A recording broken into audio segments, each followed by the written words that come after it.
नमस्कार दोस्तों, जय हिंद, राधे राधे। कैसे हो आप सभी? आई होप आप सभी अच्छे होंगे।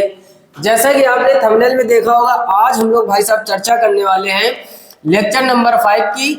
और नंबर सिस्टम की ये पहली क्लास है, जैसा कि आप यहाँ देख रहे होंगे। और ये 10 का दम एक स्पेशल सीरीज चल रही है आपके एसएससी जीडी के लिए, ताकि आने वाला एग्जाम आपकी बेहतर से बेहतर हो सके। 10 का दम का मतलब है मेरे भाई, हर एक चैप्टर के 10 इंपॉर्टेंट क्वेश्चन प्रोवाइड कराते हैं। और इस बार क्योंकि हम लोगों को जुनून किसका है? वर्दी का। तो फटाफट से देरी मत कीजिए, वीडियो को लाइक कर दीजिए, कॉपी पेन लेके बैठ जाइए। बेस्ट से बेस्ट सुपर ट्रिक के साथ, बेसिक कॉन्सेप्ट के साथ 10 क्वेश्चन को निपटाते हैं। देखते हैं पहला प्रश्न क्या लिखा हुआ है, इसको पढ़ो और खुद से करने का प्रयास करो। पहला प्रश्न लिखा है भाई साहब कि 5 से विभाजित 3 क्रमागत प्राकृत संख्याओं का योग 225 है। तो यहाँ पर हम कुछ चीजें साथ में और बताते हुए चलेंगे, उनको भी आप पकड़ कर चलो। सबसे पहले अगर आपसे बात करें क्रमागत की, ठीक, आपसे कभी भी क्रमागत संख्या कहेगा तो एक यक्स होती है, एक यक्स प्लस 1, एक यक्स प्लस 2, इसी टाइप से बढ़ता जाता है जब केवल क्रमागत का है। अगर आपसे कह दे यहाँ पर मान लो 2 क्रमागत का है, ठीक ठीक, क्रमागत में होता है x, x plus 1, x plus 2, x plus 3, ऐसे कर करके डॉट डॉट। मान लो आपसे कह दिया जाए कि 2 क्रमागत संख्या है, बताओ क्या कहा जाए?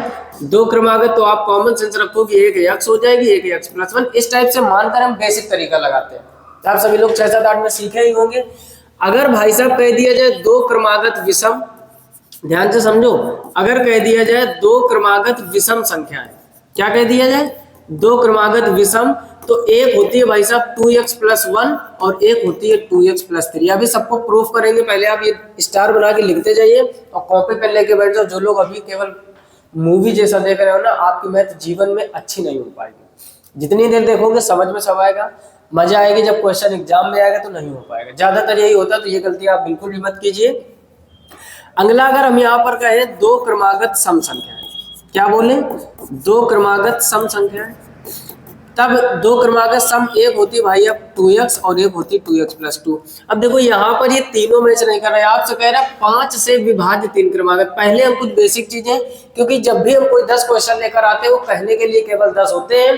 कहने का मतलब कम से कम 50 क्वेश्चन आपको उस तरीके से हो सकते हैं जो आपको साथ में कॉन्सेप्ट सिखाते हैं, है ना। तो समझो, सबसे पहले हमने कहा कभी भी 2 क्रमागत का है तो यक्स यक्स प्लस 1 मान लो।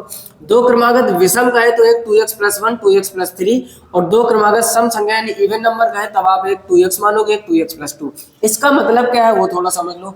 मतलब ये है यहाँ पर कि अब हम यहाँ पर x का मान कुछ भी रखे तो यहाँ पर हमेशा सम संख्या ही आएगी, यहाँ से हमेशा भी सम आएगी। और यहाँ पर क्रमागत का मतलब होता है भाई साहब, जैसे x बराबर आपने 1 मान लिया, ठीक, तो एक हो जाएगी 1 और एक हो जाएगी 2। अगर x बराबर 2 मान लोगे तो 2 और 3, तो यही तो सब क्रमागत संख्याएं होती है, यानी जिनमें अंतर एकदम बराबर का चल रहा हो। यहाँ पर अब देखोगे x बराबर अगर आपने 1 रख दिया तो जैसे 1 रखोगे 2 एकम 2, 1 जोड़ोगे 3 हो जाएगा। और 1 रखोगे यहाँ पर 2 एकम 2, 3, 5 हो जाएगा। तो गौर से देखो, 3 के बाद विषम संख्याओं में 5 ही तो आता है। बात समझ पा रहे हो कि नहीं? यानी ये जो वैल्यू है 2x प्लस 1 और 2x प्लस 3, इसमें कितने भी x का मान कुछ भी रखोगे लगातार 2 विषम संख्या आएंगी। क्लियर? अच्छा, यहाँ पर अगर x का मान हम रखें, मान लो x का मान आपने 1 रख दिया तो 2 एकम 2, 1 रखोगे 2 एकम 2 और 2 कितना हो जाएगा 4। यानी अगर यहाँ पर x का मान 1 रखा, आप देखो 2 के बाद जो सम संख्या आपकी 4 ही तो आती है। पॉइंट क्लियर हो रहा है कि नहीं? अच्छा, अब किसी मन में हो रहा और चेंज करो, हम कहते हैं x बराबर 3 रख लो। 3 रखोगे यहाँ पर तो 3 दूनी 6 हो जाएगा। फिर यहाँ 3 रखोगे, 3 दूनी 6 और 2 8 आ जाएगा। अब आप ही बताइए 6 के बाद 8 आता है सम संख्या में कि नहीं? कहने का मतलब ये बेस्ट तरीके हैं मानने वाले। 2 क्रमागत का है तो x x प्लस 1, 2 क्रमागत विषम का है तो 2x प्लस 1, 2x प्लस 3, और 2 क्रमागत सम का है तो 2x और 2x प्लस 2। क्लियर? पहले आप जल्दी से इसका स्क्रीनशॉट कर लीजिए या फिर कॉपी में नोट कर लीजिए, है ना। अब हम लोग इसको थोड़ा सा रफ करते हैं यहाँ पर, और अब हम लोग आते हैं अपने क्वेश्चन पर। ये कुछ बेसिक चीजें थी भाई साहब, ये भी आपको समझनी पड़ेगी, क्योंकि जरूरी नहीं क्वेश्चन यही आ जाए। एक क्वेश्चन के साथ 3-4 बातें और बताते हुए इसी वजह से चल रहा है। अब समझना ध्यान से। अब आपसे कह रहा है 5 से विभाजित, यानी 5 से कटनी चाहिए और साथ में क्रमागत होनी चाहिए। तो एक बात बताओ, अगर एक x मानोगे तो एक x प्लस 5 माननी पड़ेगी, एक x प्लस 10 माननी पड़ेगी, क्योंकि हमें अंतर रखना है 5-5 का। 5 से विभाज्य कब होगी? जब आप अंतर 5-5 का रखोगे। इतनी बात समझ गए? कह रहा है प्राकृतिक संख्याओं का योग 225। अब उसने कहा है कि इन तीनों को जब हम जोड़ देते हैं तो कितना हो जाता है? 225, यानी x प्लस 5 और x प्लस 10 ये कितना हो जाता है 225। ये खुद क्वेश्चन ने कहा है x x x जोड़ोगे ये हो जाएगा 3x, 10 और 5 हो जाएगा 15, बराबर कितना चल रहा है 225। 15 उठाकर इधर ले आओ तो 3x बराबर हो जाएगा भाई साहब 225 माइनस 15 और 3x इक्वल 15 इसमें कम करोगे 210 बचेगा और 3 से इसको काट दोगे तो x बराबर कितना आ जाएगा भाई साहब 70। जल्दबाजी में 70 मत कर देना कि 70 आपने कर दिया, पहले क्वेश्चन तो पढ़ो। क्वेश्चन करा उनमें सबसे बड़ी संख्या। अब देखो एक आपने मानी थी x, एक मानी थी x प्लस 5 और एक मानी थी x प्लस 10। समझो ध्यान से x का मान कितना आया 70, तो यहाँ रखोगे तो पहली संख्या 70, यहाँ रखोगे 70 और 5 75 और यहाँ रखोगे 70 और 10 80। आपसे क्या पूछा गया है, कह रहा है which is the largest number, सबसे बड़ा वैल्यू पूछी गई है आपसे तो 80। Option D will be right answer. बोलो बात समझ में आएगी नहीं। अगर आपसे पूछता सबसे छोटी तो आप 70 कर देते, और पूछता कि ना सबसे बड़ी ना सबसे छोटी बीच वाली संख्या कौन सी होगी तो वो होगी 75। बोलो चीजें समझ में आएगी नहीं। अगर मजा आ रही तो लाइक कर दीजिए, कमेंट कर दीजिए एक प्यारा सा। और अब हम लोग समझते हैं यहाँ पर, ये तो हो गया एकदम बेसिक मेथड। 5 से भी भाज्य उसने बोला है तो पहले x मानोगे फिर एक x प्लस 5 माननी पड़ेगी, क्योंकि 5 से कटनी चाहिए सीरियल से और तीनों क्रमागत होनी चाहिए। क्लियर। 5 से भी भाज्य एक x मान लिया। अब देखो प्रूफ कर लो, इसको थोड़ा समझ लो। अगर हमने कहा x का मान मान लो यहाँ पर आपने 5 रखा तो 5 से कट जाएगा। अब अगली संख्या भी ऐसी होनी चाहिए जो 5 से कटे। तो क्या 6 5 से कटता है? नहीं कटता है। क्या 7 कटता है? नहीं कटता। 8 9 नहीं कटेगा, यानी लास्ट में क्या कटेगा, यानी 5 के बाद मेरे भाई एक संख्या होगी 10 जो 5 से कटेगी, फिर क्या होगी 15। तो यही तो सब 5 से कट रही, तो ये जब 5 से कट रही तभी तो 5 5 का अंतर किया गया। अब तो समझ गए होंगे। लेकिन अब हम इसको करते हैं ट्रिक से साथ। तो इधर लिख लेते हैं क्या, सुपर ट्रिक। और सुपर ट्रिक क्या होती है, जब भी भाई सब क्रमागत वाला क्वेश्चन है ध्यान से समझो। 5 से विभाजित 3 क्रमागत है, 3 क्रमागत संख्याओं का योग कितना है 225। तो अगर योग तीनों का 225 से 3 संख्या है तो 3 का इसमें भाग दे दो। तो 3 से काटोगे ये कितना हो जाएगा 3 सत्ते 21 और 3 पचे 15, 75 आ गई संख्या। यानी जो एवरेज आ गया, आप पढ़े होंगे ना, एवरेज इक्वल क्या होता है sum of observation upon number of observation. योग आपको दिया गया था, संख्या है 3 तो ये एवरेज आ गया। अच्छा एवरेज हमेशा बीच की वैल्यू होती है। जैसे हम आपसे कहें कि 1 2 और 3 का इसका एवरेज बताओ, तो एवरेज कैसे निकालोगे, 3 2 5 और 1 6, 6 में 3 का भाग दोगे तो कितना आ जाएगा 2। यानी एवरेज ज्यादातर बीच वाली संख्या तो आती है। एवरेज क्या आती है बीच वाली संख्या। अगर आपको एवरेज के बारे में जानकारी नहीं है और चीजें नहीं समझ में आ रही तो एवरेज जहां हमने पढ़ा है प्लेलिस्ट में जाकर एक तरफ से विजिट कर लीजिए, आसान हो जाएगा। अब बीच वाली संख्या ही एवरेज होती है तो कॉमन सेंस लगाओ, बीच वाली संख्या अगर 75 है तो 3 क्रमागत तो इसके पहले वाली क्या होगी 70 और इसके बाद वाली क्या होगी 80। आपसे सबसे बड़ी पूछा गया था। जब भी एवरेज आता है भाई साहब बीच वाली संख्या होती है। एवरेज का मतलब बीच वाली संख्या। तो अगर बीच वाली संख्या 75 है तो इसके पहले वाली 70 होगी, यानी सबसे छोटी 70 होगी और सबसे बड़ी 80। तब भी आपका ऑप्शन डी सही हो जाता है। क्लियर। जल्दी से इसका स्क्रीनशॉट कर लीजिए, फिर आते हैं दूसरे क्वेश्चन की। क्लियर। अब समझते हैं क्वेश्चन नंबर 2। इसको भी पढ़ो और करने का प्रयास करो। क्वेश्चन नंबर 2 भाई साहब कह रहा है यदि किसी संख्या में 21 को जोड़ा जाए तो वह अपनी तिगुनी संख्या से 7 कम हो जाती है। मान लो कोई संख्या, ज्यादातर इसमें क्वेश्चन हमने बेसिक लेवल पे उठाए, माना संख्या x। अब देखो प्रश्न समझो, कह रहा है यदि किसी संख्या में 21 जोड़ा जाए, यानी इसमें जैसे ही आपने 21 जोड़ दिया तो कह रहा है यही संख्या अपनी 3 गुनी x का 3 गुना क्या होता है 3x, और कितनी कम हो जाती है 7 कम हो जाती है। यानी जब इस संख्या में आप 21 जोड़ देते हो तो यह संख्या स्वयं की तिगुनी की 7 कम हो जाती है। तो वही काम करती है 3 गुना करके 7, उस पक्षांतर कर दो, x उधर ले जाओ 7 इधर ले आओ, तो 21 प्लस 7 बराबर क्या हो जाएगा 3x। x उधर ले जाओगे माइनस x, 21 और 7 कितना हो जाएगा 28, इधर कितना हो जाएगा 2x, काट पीट दो तो x बराबर कितना आ जाएगा 14। एकदम आसान question, option A will be right answer. बोलो कोई समस्या। क्वेश्चन एकदम लैंग्वेज बेस्ड है, लैंग्वेज आपको समझ में आती है तो बड़ी आसानी से कर पाओगे। इसका भी जल्दी से स्क्रीनशॉट कर लीजिए। और अब हम लोग देखते हैं क्वेश्चन नंबर 3। इसको भी पढ़ो और करने का प्रयास करो। क्वेश्चन नंबर 3 कह रहा है भाई साहब किसी लड़के से एक संख्या को 50 से गुणा करने के लिए कहा गया, उसने उसे 30 से गुणा कर दिया। देखो मान लो कोई संख्या x होगी, ठीक, हमेशा x का है, पुराना संबंध मैथ से रहा है। वैसे तो x की कोई वैल्यू नहीं होती दैनिक जीवन में, है ना, लेकिन मैथमेटिक्स में x के बहुत से मान होते हैं। फिलहाल में कह रहा है किसी संख्या से कितने गुणा करने के लिए कहा गया 50 से। यानी एक संख्या है आपकी x, इसमें किसी व्यक्ति से कहा गया 50 से गुणा कर दो, लेकिन उसने 30 से गुणा किया और इस प्रकार प्राप्त सही उत्तर से 400 कम था। यानी अंतर कितने का आ गया 400। यानी कहा गया भाई साहब 50 से गुणा करने का और कर दिया उसने 30 से, तब इसका अंतर कितना आ गया 400, 400 कम था यानी उसका अंतर। तो 50x में 30x कम करोगे क्या बचेगा, 20x बराबर कितना हो जाएगा 400। तो 20 से जब 400 काटोगे तो x बराबर कितना आ जाएगा 20। x बराबर कितना आ जाएगा 20। कह रहा है जिस संख्या को गुणा करना था वह क्या है, तो वह संख्या आपसे पूछी जाए तो x का मान जो आ गया वही आपकी संख्या हो जाएगी। Option C will be right answer. बोलो किसी कोई समस्या, एकदम आसान प्रश्न है, फिर से समझ लो। कहा गया आपसे कि 50 से गुणा कर दो, कर दिया आपने, 30 से, तो अंतर कितने का आ गया। अब देखो इसको चाहो तो प्रूव कर सकते हो कैसे। अब एक बात समझो, 50 से गुणा करना था तो 50 को जब 20 से गुणा करोगे तो 1000 हो जाएगा। अभी प्रूफ करते हैं ना, थोड़ा सा आपका टाइम ज्यादा ले रहे हैं लेकिन कॉन्सेप्ट मजबूत होगा। अच्छा आपने गुणा कितने से कर दिया था 30 से, तो जब 30 से गुणा कर दिया तो कितना आया 600, यानी आना था 1000, आया कितना 600। अंतर कितने का है 400 का, भाई अंतर तो दिया गया था। तो x का मान कितना होगा 20। क्लियर, इसका भी जल्दी से स्क्रीनशॉट कर लीजिए। और अब हम लोग आते हैं क्वेश्चन नंबर 4 पर, इसको भी पढ़ो और करने का प्रयास करो। क्वेश्चन नंबर 4 कह रहा है भाई साहब, एक परीक्षा में एक विद्यार्थी से किसी संख्या का 3/14 ज्ञात करने को कहा गया, गलती से उस विद्यार्थी ने उस संख्या का 3/4। फिर देखो, फिर से मान लो संख्या संख्या क्या मान लो x, उससे कहा गया कि 3x/14 निकालो, है ना। तो उसने क्या किया गलती से, फिर उसने क्या कर दिया 3x/4 निकालना था, 3/14 कर दिया उसने 3/4। कह रहा जो ठीक उत्तर से 150 अधिक था। अब देखो 150 ज्यादा हो गया, क्यों, क्योंकि 3/14 निकालना था और 3/4 निकाल दिया, इसका अंतर ही तो 150 का है। आगे कह रहा दी हुई संख्या, कहती संख्या आपको बताना है। ये तो हो गया बेसिक मेथड। दूसरा एक सुपर टिक बताया आपको, ध्यान से सुनना बात को। एक बात बताओ, 3/14 निकालना था, तो किसी संख्या का भाई साहब 3/14, ऑप्शन आप देख रहे होगे, ऑप्शन में कहीं अपान में कुछ नहीं दिया गया है, अपान में कुछ नहीं। इसका मतलब यहाँ भाई साहब मेरे कोई ऐसी संख्या होगी जो 14 से पूरा पूरा कट जाएगी। नहीं पल्ले पड़ा, ऊपर ऊपर उड़ गया। ध्यान से समझो, हमने कहा 3/14 निकालना था। अच्छा यहाँ पर ऑप्शन में क्या अपान में कुछ दिख रहा है, नहीं दिख रहा। इसका मतलब मेरे भाई कि 14 का पूरा पूरा भाग गया होगा कि नहीं संख्या में। अब आप ऑप्शन देख लो, क्या 14 का पूरा भाग 500 में जाएगा, नहीं जाएगा। क्या 14 का पूरा भाग 240 में जाएगा, नहीं जाएगा। क्या 14 का पूरा भाग 180 में जाएगा, नहीं जाएगा। और 14 दूनी 28, यानी ऑप्शन बी में आपका 14 का पूरा भाग चला जाएगा। कुछ करने की जरूरत नहीं, आंसर 280 आ चुका। बेसिक से भी लगाएंगे तभी लिख के रखा है, लेकिन x का मान कितना आ जाएगा 280। फिर से समझ लो, जब भी ऐसा क्वेश्चन आए आप उसमें स्मार्ट वर्क कीजिए, है ना।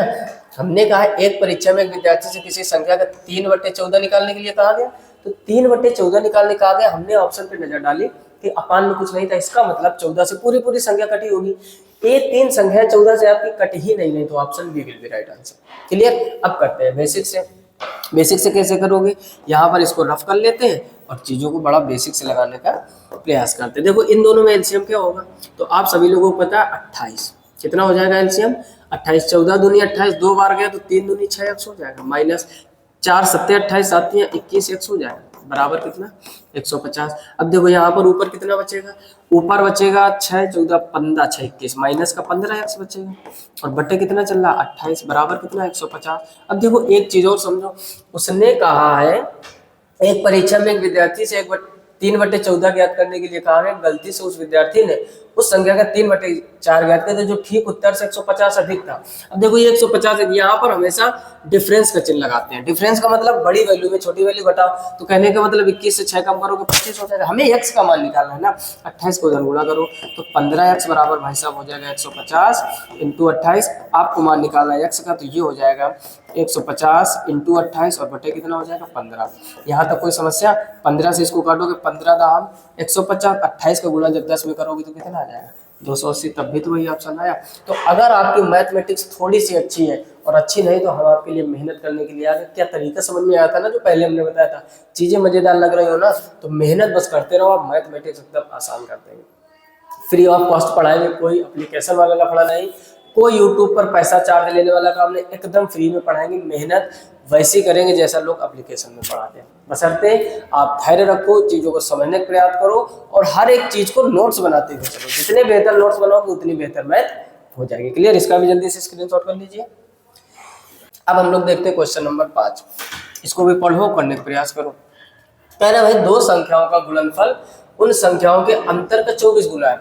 देखो माना दो संख्या x y, पुराना संबंध है x और y का। कह रहा दो संख्याओं का गुणनफल, यानी इनका जो गुणनफल है यानी x इंटू वाई, कह रहा दो संख्याओं का गुणनफल उन संख्याओं के अंतर का, अंतर मतलब x माइनस वाई, कह रहा 24 गुना है, यानी जो इनका गुणनफल है वो अंतर का 24 गुना, तो इसको 24 गुना कर दो बराबर। अब देखो कई लोग गलती करके इसमें 24 का गुणा करा देते। एक चीज समझो, जैसे अगर पिता और पुत्र वाले क्वेश्चनों की बात करें, इधर पिता है इधर पुत्र, आपने कक्षा 10 में सीखे होंगे।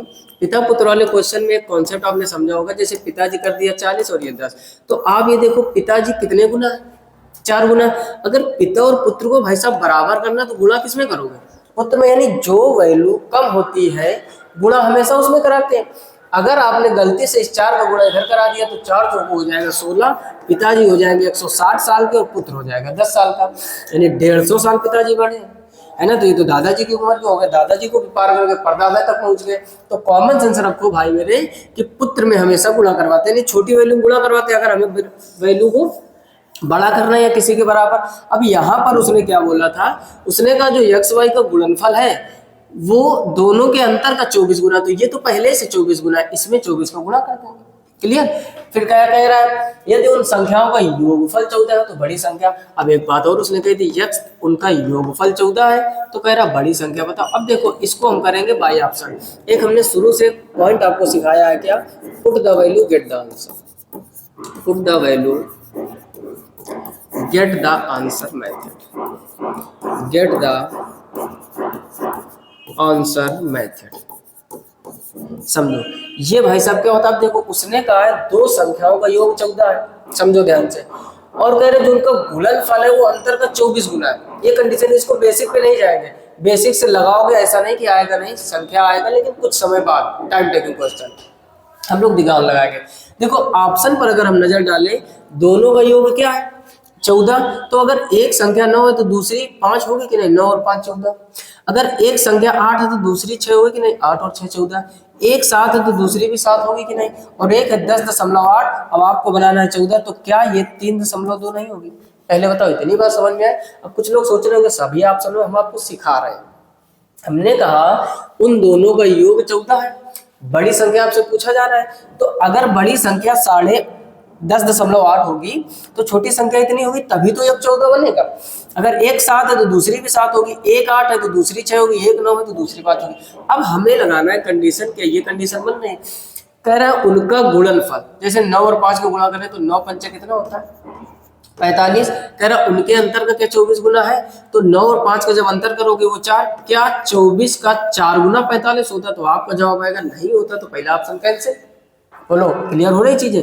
अच्छा 8 और 6 का गुणा करा तो 8 से कितना होता है 48, 8 और 6 का अंतर कितना होता है 2, क्या 2 का 24 गुना 48 होता, तो आपका जवाब होगा बिल्कुल होता है, तो ऑप्शन बी सही हो जाएगा, ये तो हो ही नहीं सकते।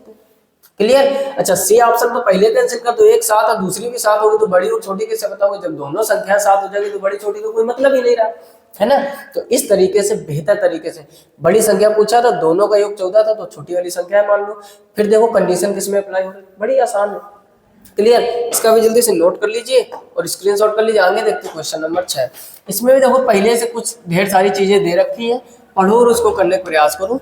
कह रहा है 3 क्रमागत विषम संख्या। अभी भाई साहब हमने विषम के लिए कुछ बताया था आपको, हमने कहा था जब भी विषम संख्या मानो तो एक 2x+1 मानोगे तो दूसरी 2x+3, अब 3 कह रहा है तो तीसरी 2x+5 हो जाएगी।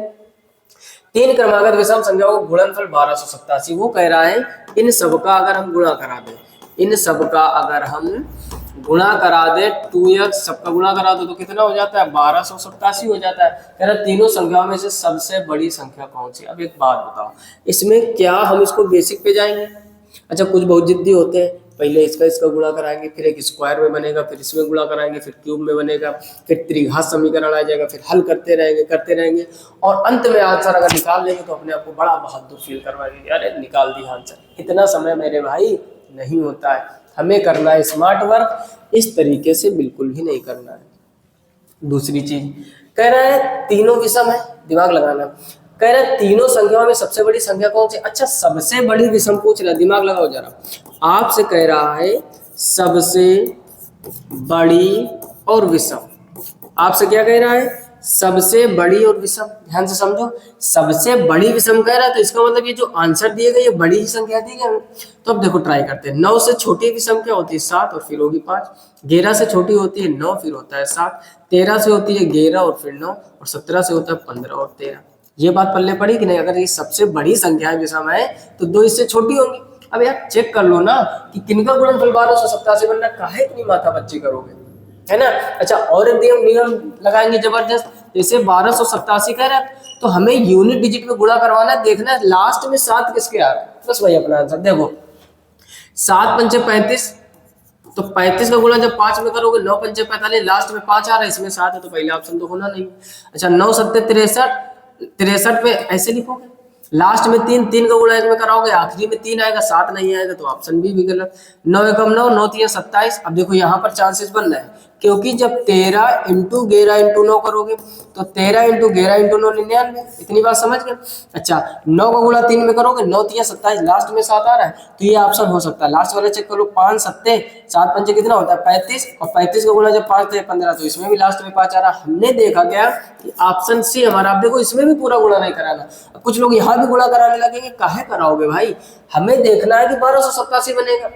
सबसे बड़ी वाली आपसे पूछा गया था तो 2 छोटी वाली विषम संख्या मान लो, सबका गुणा कराओ, लास्ट में 7 किसके बन रहा है, एक ही आपका ऑप्शन ऐसा है जिसके लास्ट में 7 बन रहा है, और लास्ट में 7 बन रहा है इसका मतलब इसी से 1287 आएगा, तो वो संख्या होगी भाई साहब 13। बेसिक पे नहीं जाना है, पूरा गुणा नहीं कराना है, ये होते हैं स्मार्ट तरीके मैथमेटिक्स को सेकेंडों में निपटाने के। क्लियर? इसका भी जल्दी से स्क्रीनशॉट कर लीजिए। और अब हम लोग आते हैं क्वेश्चन नंबर 7 पर, इसको भी पढ़ो और करने का प्रयास करो। क्वेश्चन नंबर 7 कह रहे हैं 2 संख्याओं का गुणनफल 36। अब देखो बेसिक तो यही होता है, 2 संख्या मानोगे इनका गुणनफल कितना है 36 है, कह रहा और उनका योगफल 13 है, इन दोनों का योगफल कितना है 13 है। कह रहा तदनुसार उन दोनों संख्याओं के बीच का धनात्मक अंतर कितना होगा, बीच का अंतर पूछा गया। अब देखो बीच का अंतर कह रहा है गुणनफल इतना है। अब देखो यहाँ भी आप थोड़ा सा दिमाग लगा लीजिए, अगर आप देखो 13 है, अगर एक को हम मान ले 7 तो दूसरे को क्या मानना पड़ेगा 6, तो 7 छंग 42 होता है, हमें चाहिए कितना 36। दिमाग लगाते जाओ जरा, हम कोई भी ऐसी संख्या मान लेंगे। अच्छा 9 इंटू 4 कितना होता है, जैसे 9 यहाँ रखोगे 4 या तो 9 इंटू 4 36 होता है, और 9 4 क्या होता है 13, तो आप कॉमन सेंस लगाओ, एक आ जाएगी 9 एक आ जाएगी। क्या रीजनिंग में हम लोग ऐसा दिमाग नहीं लगाते हैं, कोडिंग डिकोडिंग वाले जैसे क्वेश्चन होते हैं या फिगर वाले होते हैं जिसमें बीच में गैप भरना होता है, तो हम लोग ऐसे तो दिमाग लगाते हैं। तो अगर हम एक संख्या को 9 मान ले, एक को मान ले 4, तो 9 इंटू 4 9 चौको 36 होता है, यानी गुणनफल भी 36 बन रहा है। अच्छा योग भी 13 बन रहा है, तो आपको बस उनका अंतर निकालना है। तो 9 और 4 का जब अंतर यानी बड़ी संख्या छोटी संख्या घटा दो तो कितना आ जाएगा 5, तो ऑप्शन सी आपका एकदम सही हो जाएगा। ऐसे क्वेश्चनों में भाई साहब बेसिक अप्रोच मत लगाइएगा, इतना एग्जाम में समय नहीं होता है। हम आपको स्मार्ट वर्क सिखा रहे हैं, स्मार्ट वर्क समझते हुए चलो, बाकी चीजें प्रैक्टिस से आती है। क्लियर? इसका जल्दी से स्क्रीनशॉट कर लीजिए। और अब हम लोग आते हैं क्वेश्चन नंबर 8 पर, इसको भी पढ़ो और करने का प्रयास करो। क्वेश्चन नंबर 8 कह रहा है भाई साहब, यदि कोई संख्या 31 से उतनी बड़ी है जितनी वह 75 से छोटी है तो वह संख्या ज्ञात कीजिए। अच्छा कोई एक संख्या है, कह रही है 31 से उतनी ही बड़ी है जितनी की 75 से छोटी है, ठीक, माना संख्या x, माना संख्या x।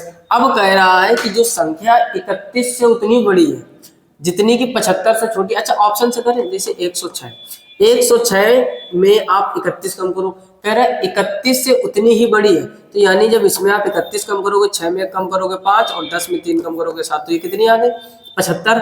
अच्छा 75 और 106 का अंतर निकालो, तो 6 में 5 कम करोगे 1 और 10 में 7 कम करोगे 3। अब देखो एक दूसरे के रिवर्स बन रहे हैं, यानी 106 में जब आपने 31 घटा दिया तो कितना आ गया 75, और 106 में जब आप 75 घटा दिए तो कितना आया 31। 31 से 75 का 2 अंतर चाहिए, यानी वो संख्या भाई साहब 106 होगी। क्लियर? फिर से समझ लो, कह रहे यदि कोई संख्या 31 से उतनी ही बड़ी है जितनी की वह 75 से छोटी है, तो जो 106 है ये 31 से कितनी बड़ी है, आपका जवाब आएगा 75 बड़ी है। क्लियर? कह रहा है ये 75 से उतनी ही छोटी, तो जब इसमें आप 75 कम करोगे तभी तो 31 आ रहा है। रिवर्स कंडीशन इसी में तो अप्लाई हो रहा है, पहले ऑप्शन मैच कर गया, ऑप्शन ऐसा ही हो जाएगा। बेसिक बिल्कुल मत जाइए, खुद 6 7 8 9 10 में सीखा होगा, द्विघात समीकरण त्रिघात समीकरण बहुपद ये सब पढ़कर आए हो, यहाँ वो काम नहीं करना है। क्लियर? जल्दी से स्क्रीनशॉट कर लीजिए। और अब हम लोग आते हैं क्वेश्चन नंबर 9 की तरफ। क्वेश्चन नंबर 9 को पढ़ो और करने का प्रयास करो। कह रहे दो संख्याओं का योग 75। अच्छा, अगर हम संख्या x और y माने तो x और y का योग कितना दिया गया है 75 और उनका अंतर 25 है, यानी x माइनस वाई कितना दिया गया है 25। कह रहा उन दोनों संख्याओं का गुणनफल क्या होगा, तो बड़ा आसान है, दोनों निपटा दो, x और x2 x 75 2500। ठीक है, दो से इसको काटोगे तो x बराबर कितना आ जाएगा 50। अब x का मान 50 आ गया, पहली कंडीशन में लो x प्लस वाई बराबर कितना था 75, x का मान यहाँ 50 रखोगे तो 50 प्लस वाई बराबर कितना आ जाएगा 75, 50 इधर लाकर घटा दोगे तो y बराबर कितना बचेगा 25। अब एक आ गया 50 एक आ गया 25, दोनों का गुणनफल पूछ रहा है तो x इंटू वाई तो 50 इंटू 25, 25 पंचे कितना होता है 125 और 1 0 1250 आपका फाइनल आंसर आ जाएगा। बोलो किसी कोई समस्या, मजेदार लग रहे हैं ना तो कमेंट बॉक्स में कमेंट करके जरूर बताइए। इसी तरीके पूरी एसएससी जीडी की मैथ एकदम फ्री में 10 कदम जो ये सीरीज है इसी में पूरी कंप्लीट करवा देंगे। ये कौन सा था लेक्चर सभी लोगों को पता है, इसके पहले के आप प्लेलिस्ट में जाकर विजिट कर लीजिए। ये क्वेश्चन समझ में आ गया होगा। दोनों का योग 75 था तो x प्लस वाई बराबर 75, दोनों का अंतर 25 था तो x माइनस वाई बराबर 25, y से y कट जाएगा x और x 2x हो जाएगा 75 2500, 2 से काटोगे 50 आ जाएगा। x का मान 50 है, रखोगे इधर लगाकर घटाओगे तो y का मान कितना आ जाएगा 25, तो x इंटू वाई कितना हो जाएगा 50 इंटू 25 यानी 1250। ऑप्शन बी बिल्कुल राइट आंसर। क्लियर, इसका भी जल्दी से स्क्रीनशॉट कर लीजिए। और अब हम लोग आते हैं क्वेश्चन नंबर 10 पर। इसको भी पढ़ो भाई साहब और पढ़ने का प्रयास करो। क्वेश्चन नंबर 10 कह रहा है यदि दो धनात्मक पूर्णांकों का योग 80 है, कोई दो धनात्मक पूर्णांक है, ठीक, उनका योग 80 है, तो एक्स वाई मान लो, एक्स वाई का योग कितना दिया गया है 80 और उनका अंतर 20 है। उसी तरीके क्वेश्चन x माइनस वाई बराबर कितना दिया गया है 20 करें तो उन संख्याओं के वर्गों का अंतर, ठीक, पहले x y का मान निकाल लो, इसको काटोगे तो 2x बराबर 80 20 100, फिर 2 से इसको निपटा दोगे तो x बराबर कितना आ जाएगा 50। थोड़ा सा स्पीड बढ़ाओ, x का मान 50 या रखोगे 50 80 में घटाओगे तो y बराबर कितना आ जाएगा 30। अब देखो 50 और 30 आ गया, कह रहे उनके वर्गों का अंतर, वर्गों का अंतर यानी बड़ी संख्या का स्क्वायर माइनस छोटी संख्या का स्क्वायर। तो दिमाग लगाओ, यहाँ पर कर देंगे 50 का स्क्वायर और यहाँ पर कर देंगे 30 का स्क्वायर। 50 का स्क्वायर कितना होता है 2500, 30 का स्क्वायर कितना होता है 900, 2500 में 900 कम करोगे तो आ जाएगा 1600। Option B will be right answer. क्या कठिन है चीजें, जो कहे वही कर, तो मैथ यही तो सब्जेक्ट है, तभी कहते हैं मैथ सबसे सरल सब्जेक्ट होता है। क्लियर, पहले इसका भी आप स्क्रीनशॉट कर लीजिए, मजेदार प्रश्न है। और 10 कदम की सीरीज में फिलहाल में इतना ही। चीजें मजेदार लग रही हो तो कम से कम 10 मित्रों में जरूर शेयर कीजिए। आपके लाइक, प्यारे से कमेंट और शेयरिंग से हमें मोटिवेशन मिलता है और हम आपके लिए अटूट मेहनत करते रहेंगे। चीजें मजेदार लग रही हो तो नोट्स बनाते हुए चलो, एक बात और मान लो। और साथ ही साथ अगर आप चैनल पर पहली बार हो तो सब्सक्राइब करके नोटिफिकेशन बिल को आप सेलेक्ट कर लीजिए। अगर आप आरआरबी एनटीपीसी या ग्रुप डी के एग्जाम चल ही रहे हैं, सब लोगों को पता है, और आरआरबी एनटीपीसी के एग्जाम कुछ समय बाद होने वाले हैं, तो उसके लिए एक और सीरीज, जैसे ये 10 कदम है सीरीज का नाम, वहां पर हमने सीरीज का नाम रखा है 5 का पिटारा। उसमें हर एक वीडियो में 5 क्वेश्चन होते हैं, लगभग 100 वीडियो प्रोवाइड कराएंगे, यानी 500 क्वेश्चन। और सभी लोग भली बात जानते हैं 500 क्वेश्चन अपने आप में बढ़िया प्रैक्टिस होती है मैथमेटिक्स की। तो 5 का पिटारे की सीरीज आप अभी से विजिट करना चालू कर दीजिए। उसमें 25 से 30 लेक्चर प्रोवाइड करा चुके हैं और टारगेट अभी उसमें 70 का और बाकी है। और ये 10 कदम सीरीज ऐसे ही चलती रहेगी। फिलहाल में इस वीडियो में इतना ही, मिलते हैं नेक्स्ट वीडियो में, तब तक के लिए नमस्कार, राधे राधे और जय हिंद।